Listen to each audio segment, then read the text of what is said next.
sobrang init nga dito sa bahay nung araw na to. Kaya umaga pa lang ay ninaya ko na yung tropa na umakyat ng bundok para doon magpahangin at mag-relax. Kaya ito mga alas 9 pa lang ng umaga ay aalis na kami dito sa bayan. Nagmotor lang kami kasi dalawa lang naman kami. Tapos mga ilang minuto lang ay nandito na kami, paakyat na kami sa bundok. Pagkarating nga namin doon ay nakita ko agad itong si Burnok o Bulldog ba pangalan nito. Kaya agad kong kinarga. Play itong Sabado pantam ha, mga kada ako pantam ha.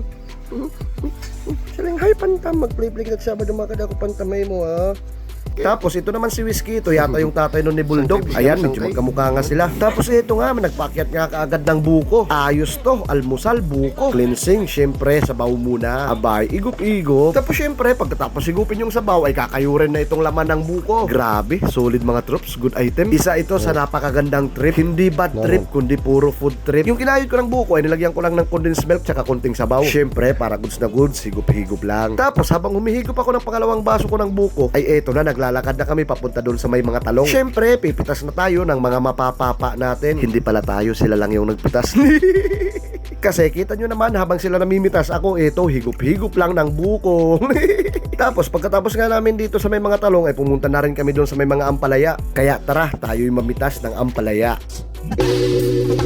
Ganong bihat at man sa atong amahan, ipatubo ang tanong para sa atong ang tanan. Pero inyong ibamakan, inyong ibawalan, kay inyong ikaon bago amo agayutan. Rapapam pam pam rapapapam pam, dako iyang isiabot sa dalunggan. Rapapam pam pam rapapapam pam, labi ang natural gikas kinaiyahan. Rapapam pam pam rapapapam pam, dako iyang isiabot sa dalunggan. Rapapam pam pam rapapapam pam, labi ang natural gikas kinaiyahan. Ayun nga, pagkatapos nga namin mamitas ng talong tsaka ampalaya, ay dumaan na kami doon sa may ilog, tapos binanlawan lang namin konti. Banlaw lang konti kasi hindi namin lulutuin kaagad, iuwi pa namin yun sa bahay. Ang niluto ko lang dito ay sayote, tsaka may repolyo. Hindi na ako gumamit ng mantika, balit na ba ng baboy yung ginamit ko. Nilabas ko lang yung sariling mantika, tapos simpleng gisa-gisa lang. Saka ako nilagay itong sayote, tsaka carrots, tsaka sinunod ko na rin yung repolyo. Tapos nag-ihaw na rin pala si paring Tals nitong talong. Kaya simpleng inihaw na talong lang. Tapos nilagyan lang namin ng sibuyas, kamatis, tsaka namin nilagyan ng bagoong alamang o kaya hipon kung dito sa amin ay tawagin. Grabe mga troops, napakasarap kumain dito. Kahit ganitong ulam lang, kahit ganitong pwesto lang, sulit naman dahil sa preskong hangin, tapos napakaganda pa ng mga tanawin. Yung tipong kahit papano, kahit saglit na oras ay mababawasan at malilimutan mo muna ang iyong mga suliranin. Pagkatapos nga namin kumain ay ito, nagsilabasan na yung mga kambing. Tapos ito si Mang Kanor, ang kulit ni Mang Kanor, gustong makipaglaro.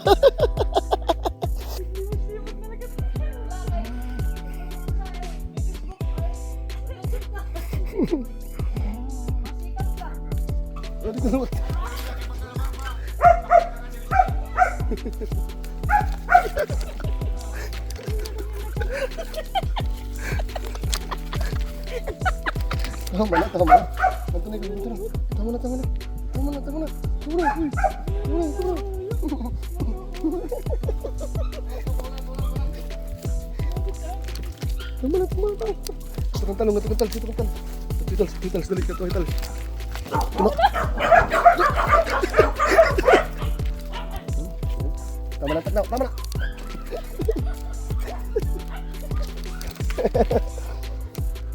Tama nantok daw ha? Tama nantok daw ha? Ha? Tama nantok daw ha?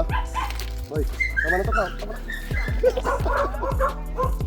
Grabe mga troops, napagod ako dun sa pakikipaglaro kay Mang Kanor. Hindi ko lang na video yung iba kasi hinahabol-habol ako nun. At dahil napagod ako, tapos sakto tapos nang kumain, abay syempre, siesta time na. Dinala ko nga pala itong aking duyan kasi alam ko na pagkatapos ng tanghalian ay ang sarap matulog dito sa bukid na may preskong hangin. Kaya naghanap na ako ng puno kung saan ba ako pwede magtali at saka kung saan maganda na hindi ako maarawan masyado. Tapos ayun na nga, ganun-ganun lang, eto na. Pwede na tayong matulog sa tanghali na may sariwang hangin, hindi puro naka-aircon sa bahay. Dito kasi sa bukid, grabe ang presko talaga ng hangin. Kagandahan nga pala dito sa duyan ay mayroon ka na kaagad mosquito net. Kung matutulog ka ng hapon o kaya ng gabi, hindi ka na mag-aalala na ikailalamukin kasi ito may mosquito net na rin. Habang nagpapahinga nga ako ay nagpalipad ako dito ng drone mga troops. Kaya tara, pagmasdan natin ang kagandahan nitong kabukiran.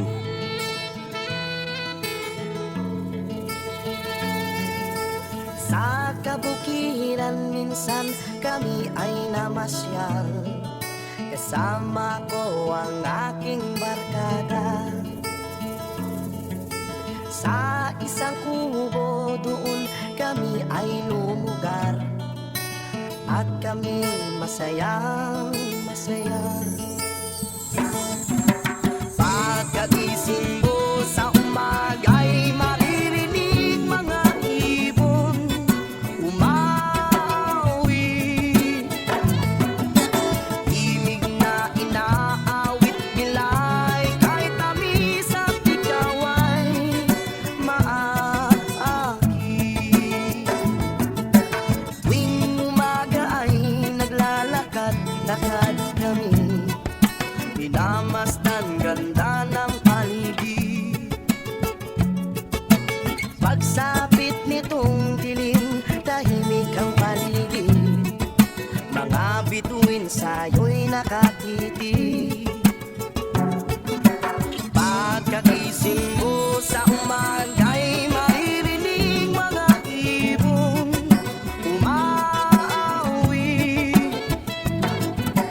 Himig na inaawit nila'y kahit tamis at ikaw ay maaaki. La la la, la la la, la la la la. Sariwa ang hangin dun sa bukid. Oh, Pepe, ikaw ano? Oh, Pepe, ikaw ano man? Kalkalot, bibi babaw. Babaw, babaw. Good night. Bakit di rin na ikaw, bibi, di rin na bibi, babaw. Ayun nga mga troops, pagsapit ng mga alas 7 ng gabi ay eto, uwian na. Grabe, hingal na naman paakyat baba nitong bundok. Pero goods na goods pa rin mga troops. At least kahit papano, nakapagpahangin sa sariwang hangin. Habang naglalakad nga pala kami nito papunta sa labasan, ay sinamahan kami dito ng mga asong bantay dito. Babang, kailangan thank you.